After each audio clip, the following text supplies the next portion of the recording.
এই বাংলাদেশে আওয়ামী লীগের রাজনীতি করার আর কোনো সুযোগ নেই।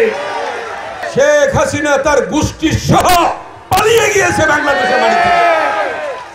হাক ডাক মারেন, উনি আসবেন, আজকে আসবেন, কালকে আসবেন, এই বাংলাদেশের মাটিতে আর তার স্থান হবে না।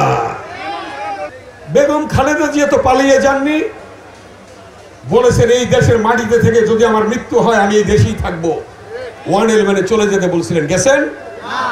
তারেক রহমানকে বলেছিলেন বিদেশে চলে যাও, তিনি যাননি, বলছেন মৃত্যু হলে এই দেশের মাটিতে হবে, আমার মাটিতে। যাননি তো পালিয়ে। আর কি দেখলাম আমরা, আরেকজন কি করলেন, একদিন আগে বলছেন শেখ মুজিবের মেয়ে পালায় না, আওয়ামী লীগে পালায় না। একদিন পরে কি দেখলাম আমরা, শেখ হাসিনা তার গোষ্ঠী সহ পালিয়ে গিয়েছে বাংলাদেশের মাটি থেকে।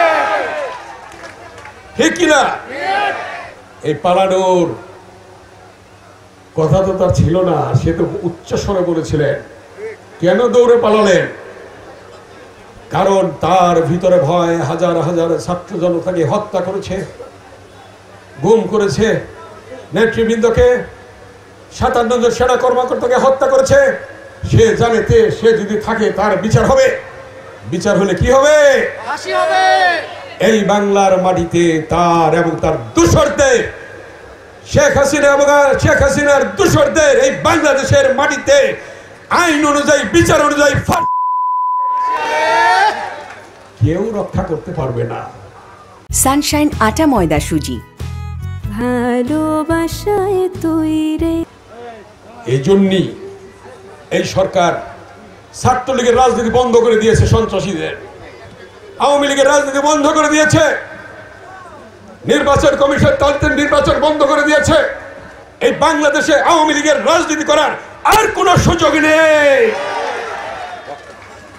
হাক ডাক মারেন, হাক ডাক মারেন, উনি আসবেন, আজকে আসবেন, কালকে আসবেন, এই বাংলাদেশের মাটিতে আর তার স্থান হবে না। অতএব মিথ্যা বিভ্রান্তি, অতএব আপনারা প্রত্যেকে সজাগ, সতর্ক থাকুন। বাংলাদেশের বিরুদ্ধে অতীত ষড়যন্ত্র ছিল, এখনো আছে, ভবিষ্যতে থাকবে। এই জন্য মেহেরপুরের প্রতিটি নেতাকর্মী, তৃণমূলের পর্যায়ের নেতাকর্মী, আপনারা সজাগ এবং সতর্ক থাকবেন ইনশাআল্লাহ। তার অর্থ কি? তারেক রহমান যে কথাটি বলেছিলেন যে ফয়সালা হবে, দেশ যাবে কোন পথে? ফয়সালা হবে রাজপথে। প্রত্যেকটি আন্দোলনের ফয়সালা হয়েছে রাজপথে। তারেক রহমানের সুদূর প্রসারী ভাবনা, চিন্তা, বক্তব্য, তিনি দেশপ্রেমের উজ্জ্বল দৃষ্টান্ত দিয়েছেন। যেমনি দিয়েছিলেন জিয়াউর রহমান, যেমনি দিয়েছেন খালেদা জিয়া, তেমনি দিয়েছেন তারেক রহমান। তারেক রহমান কি বলেছেন? দিল্লি নয়, পিন্ডি নয়, অন্য কোন দেশ নয়, সবার আগে বাংলাদেশ।